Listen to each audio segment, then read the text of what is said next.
Presidents have good reason to hide government secrets. But Wes Stafford no idea. Never thought he'd be asked to keep one. Oh my goodness, that's the President of the United States doing that. And I thought, I wonder how this is going to work. For almost 20 years, he kept this file to himself until the secrets inside no longer belonged to the living. And so I pondered, and I thought, well, he's lying in state there.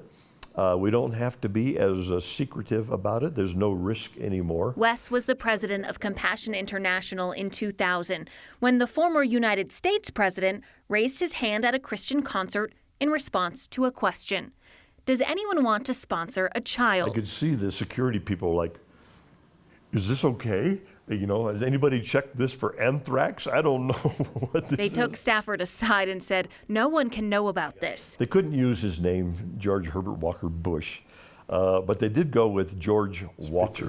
So the secret began. I want to be your new pen pal. George Walker wrote letters to a 7-year-old Filipino boy named Timothy. But I love kids. These are all in his own hand. George Bush had a sense of humor and a bit of an impish spirit. So I don't think he could help himself. And he started slipping in little hints of who he was. This is my dog Sadie, President Bush wrote. She knows lots of famous people. And he writes and he says, you know, this year we're going to have Christmas with my son at his house. And then he writes, ... He lives in a big white house.